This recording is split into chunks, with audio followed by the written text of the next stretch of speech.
आप सभी को मेरा नमस्कार। मैं प्रवीण सोनी अपने यूट्यूब चैनल पर आप सभी का स्वागत करता हूं। आज बहुत से साथी करनाल में आए हुए थे, करनाल सीएम हाउस के सामने, और ये सारे अभ्यर्थी हैं टीजीटी के अभ्यर्थी।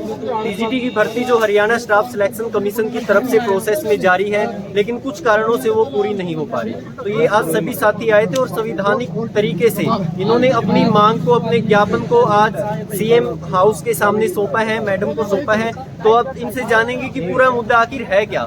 टीजीटी भर्ती का जो मामला उछला हुआ है, जो भर्ती पूरी नहीं हो पा रही, उसका आखिर पूरा मामला है क्या। नमस्कार।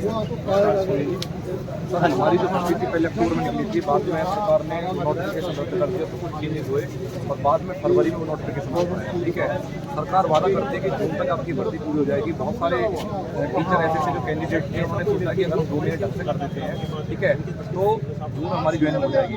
तो उन्होंने अच्छे से मतलब परफॉर्म किया पेपर के अंदर, और हमारा डीवी हो चुका था और बच्चों को पूरी मतलब ये अक्टूबर, पिछले अक्टूबर में निकली, 1 साल लगभग हो चुका है। हाँ जी।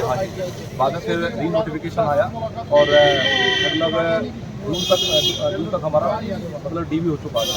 तो बारिश भी आई थी बीच में, और खदरी साहब ने अपना यूट्यूब में वीडियो दिया था, अखबारों में भी निकलवाया था कि जून तक हम आपको मतलब ज्वाइन दे देंगे। बाद में फिर ये 15 सितंबर को जाता है और हर महीने मतलब बढ़ता रहता है। फिर उसके बाद भर्ती में जब आपसे खदरी साहब ने इंटरव्यू के माध्यम से कहा कि जून में कर देंगे, जुलाई में कर देंगे, तो क्या आप खदरी साहब से मिले हैं जाके? सर, हम खदरी से 2 बार मिल चुके हैं। अच्छा, खदरी साहब ये कहते हैं भर्ती पे सिटे है, और अभी हमने 2 से 3 दिन पहले ऑफलाइन इंटरव्यू देखे थे बहुत सारे यूट्यूबर्स के, और खदरी साहब ने उनको बताया कि इस भर्ती पर कोई स्टे नहीं है, और हमने बार ऑफिस में जाके कहा था कोई स्टे नहीं है यहाँ पे। मतलब इनकी भर्ती निकली थी अक्टूबर में, उसके बाद इनका एग्जाम भी हो गया, इनका डीवी भी हो गया, पूरे अच्छे तरीके से हो गया, और फिर भर्ती फंस गई कोर्ट के अंदर, और कोर्ट ने स्टे दे दी इस भर्ती पे।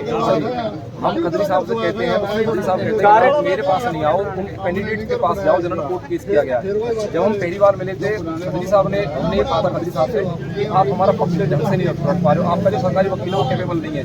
तो उन्होंने हमसे कहा था कि हम प्राइवेट वकील रख लेंगे, और 19 तारीख के बाद हमें 20 नवंबर की डेट मिलती है। ठीक है, जब हम दोबारा से 17 तारीख को मिलते हैं, मतलब 19 तारीख से पहले, तो वो हमसे कहते हैं कि भाई इस भर्ती पर आपको नेक्स्ट डेट मिलेगी यहाँ पे। तो चेयरमैन साहब को कैसे पता है कि नेक्स्ट डेट है इस पे?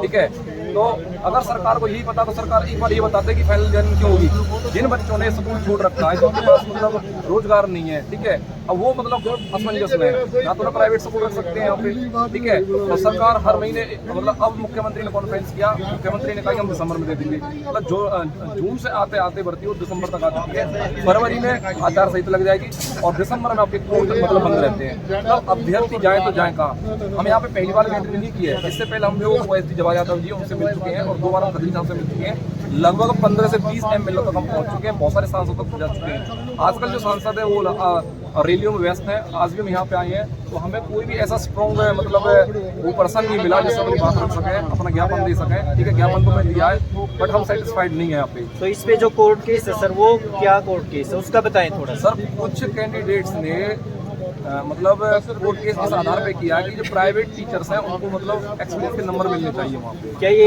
एडवर्टाइजमेंट में क्लियर नहीं थी सर? ये बात एडवर्टाइजमेंट में क्लियर थी, और जब डीवी हो चुका है उन्होंने खुद अपने हाथ से लिखा है कि एडवर्टाइजमेंट में क्या था सर? क्या प्राइवेट को मिलने चाहिए या नहीं मिलने चाहिए? सर, एडवर्टाइजमेंट में था बिल्कुल भी नहीं मिलेगा वहाँ पे, केवल हरियाणा की गवर्नमेंट स्कूल का एक्सपीरियंस है वो कंसीडर होगा। तो ये एडवर्टाइजमेंट जारी हुई थी टीजीटी की, और उसमें ये साफ चीजें लिखी हुई थी कि किसको 5 मार्क्स मिलेंगे और किसको नहीं मिलेंगे।